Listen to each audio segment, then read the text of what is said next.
आयुर्वेद के अनुसार कई प्रकार की दातूनों का उपयोग किया जाता है और विशेषकर नीम, बबूल, चिचिटा, मौलसरी और मिस्वाक जैसे वृक्षों की दातूनों का उपयोग सबसे श्रेष्ठ माना जाता है। तो इसमें एक मौलसरी वृक्ष है जिसका उपयोग दातून बनाकर दांतों की सुरक्षा के लिए या दांतों को जो बीमारियां हैं उनको दूर करने के लिए इस दातून का प्रयोग लाते हैं। तो ये मौलसरी की दातून तक ही सीमित नहीं है, इसके पेड़ की छाल, इसकी पत्तियां, इसकी जड़, इसके बीज, इसके फल फूल इत्यादि आयुर्वेद में अलग अलग बीमारियों को ठीक करने के लिए उपयोग में लाए जाते हैं। तो आज हम बात करेंगे इस मौलसरी के फायदे, इसकी पहचान और नुकसान के बारे में।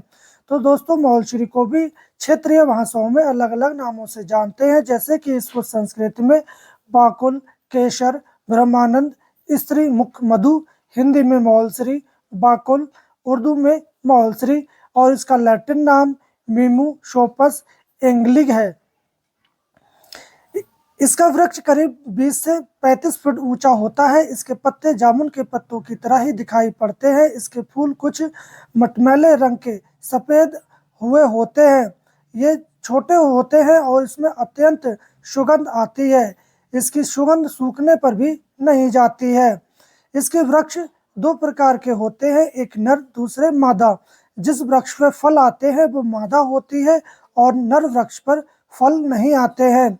नर वृक्ष का फूल कुछ बड़ा और सफेद रंग का होता है। मादा वृक्ष का फूल कुछ सिंदूरी रंग का होता है। उसका फल पीले रंग का आता है। हर एक फल में एक एक बीज निकलता है। ये वृक्ष भारतवर्ष के प्राय सभी बगीचों में या जो खेत खलिहान है या जो गार्डन है उसमें लगाया जाता है, क्योंकि ये साल के 12 मास हरा भरा दिखाई पड़ता है। इसके पत्ते साल के 12 मास इस पे रहते हैं, इसलिए ये गार्डन में प्रायः हर जगह लगाया जाता है। आयुर्वेदिक मतानुसार मौलसरी की छाल कुछ कड़वी, मीठी, शीतल, हृदय को बल देने वाली, अग्निवर्धक, कृमिनाशक और संकोचक होती है। मसूड़े और दांतों की बीमारियों में ये बहुत उपयोगी होती है। पित्त विकार को ये दूर करती है। इसके फूल मीठे, स्कंद कसैले, शीतल, आंतों का संकोचन करने वाले, रुचिवर्धक, दांतों को मजबूती करने वाले होते हैं। इसके फल मीठे, चरपरे, स्कंद, आंतों का संकोचित करने वाले और बात को पैदा करने वाले होते हैं। इसके बीज हिलते हुए दांतों को मजबूत करते हैं और इसको सूंघने से अधशिशि का दर्द दूर होता है। इसकी छाल कसैली और पौष्टिक होती है। ये स्कंदक होती है। छोटे बच्चों की कब्जियत होने पर आप इसकी बीजों की मगज को निकाल लें और थोड़े पुराने घी के साथ इसकी बत्ती बनाकर गुदा में रख दें और 15 मिनट के बाद मल की कठोर गांठें घुलकर दस्त के साथ बाहर निकल जाती हैं। जिन स्त्रियों का गर्भ नहीं ठहरता है तो आप इसकी छाल का सेवन करवाएं, तो कुछ दिन में ही इसका गर्भाशय शुद्ध होकर गर्भ धारण करने योग्य स्त्री हो जाती है। इसकी छाल का चूर्ण संवाहक शक्कर मिलाकर आप खिलाएं तो गर्भाशय से आने वाला पानी बंद हो जाता है। हृदय रोग में आप मौलसरी के फूलों का हार पहनाएं और इसके फूलों को सुंघाएं। इसकी आंतरिक छाल का आप काढ़ा बनाकर पिलाएं तो हृदय रोग में भी लाभ होता है। धातु रोग या पित्त रोग होने पर आप मौलसरी की ताजे फूल 1 तोला ले लें और बादाम की जो मगज है वो 3 दाने ले लें और 3 ग्राम आप मिश्री मिलाकर इसको सुबह और शाम दोनों टाइम में आप पिलाएं। ऊपर से 1 तोला आप ठंडा पानी पिला दें। ऐसा करने से धातु विकार दूर होते हैं। अगर किसी के दांत समय से पहले हिलने लगते हैं तो आप कुछ दिनों तक इस औषधि का लगातार सेवन करें तो उसके दांत मजबूत हो जाते हैं। छोटे बच्चों की खांसी होने पर आप इसके ताजे फूल 2 तोला 1 तोला पानी में भिगोकर रात भर आप रख दें और सवेरे उस पानी को छानकर बच्चे को पिला दें। इसी प्रकार आप 6-7 दिन ऐसा करें तो उनकी खांसी चली जाती है।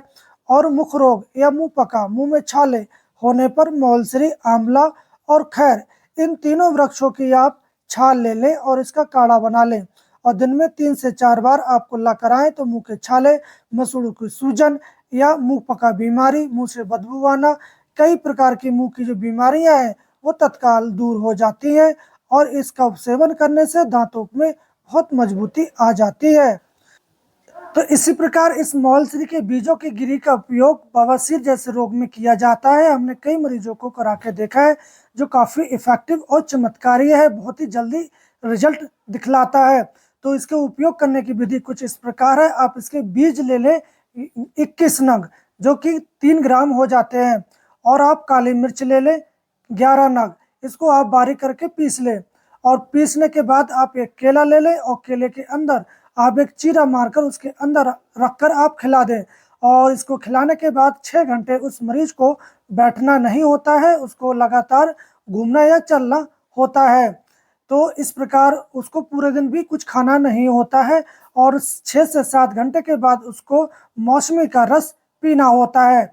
इस प्रकार आप इसकी एक खुराक एक दिन में दी जाती है। अगर उससे आप फायदा ना हो तो दूसरी खुराक 1 हफ्ते के बाद दी जाती है। तो इसको सेवन करने के बाद उसको जो बवासीर के मशे हैं वो भी ठीक हो जाते हैं, और अदर जो प्रॉब्लम है बवासीर की वो भी ठीक हो जाती है। तो 1 से 2 खुराक में ही बवासीर जड़ से समाप्त हो जाती है। तो इसमें आपको तला भुना और गर्म चीज़ों का सेवन बंद होता है। इस प्रकार आप इस मौलश्री के बीजों का भी सेवन कर सकते हैं। तो इस मौलश्री के जो बीज है वो पंसारी या जो जड़ी बूटी विक्रेता है उनके पास बोरशल्ली या काबुल या मौलश्री के बीज के नाम से मिल जाते हैं, तो आप इसको ले सकते हैं। और एक विशेष बात, जब भी आप इस मौलश्री के गिरी का सेवन जब करें तो डायरेक्ट काली मिर्च के साथ चबा के ना लें, ना तो आपका गला पूरा छिल जाता है। किसी किसी लोग ने पहले ऐसे ही खा लिया था तो उनको गला पकड़ लेता है और उनको उल्टी या पलटी भी हो सकती है। जब आप केले में रख के इनके बीजों की गिरी खिलाते हैं ना तो आपको उल्टी आती है, ना गला पकड़ता है, ना गला ही छिलता है। तो इस प्रकार आप इस मौलश्री की गिरी का जो सेवन है बवासीर में कुछ इस प्रकार कर सकते हैं। तो जितनी ही मात्रा बताई गई है और जिन बीमारियों में बताई गई है आप उतनी मात्रा में कर सकते हैं। अगर किसी विशेष बीमारी में इस मौलश्री का उपयोग करना चाहते हैं तो आप अपने नज़दीकी जो वैद्य हैं, डॉक्टर हैं, चिकित्सक हैं या जड़ी बूटी जानकार हैं उनकी निगरानी में आप उपयोग में कर सकते हैं। तो वैसे तो ये जड़ी बूटी या जो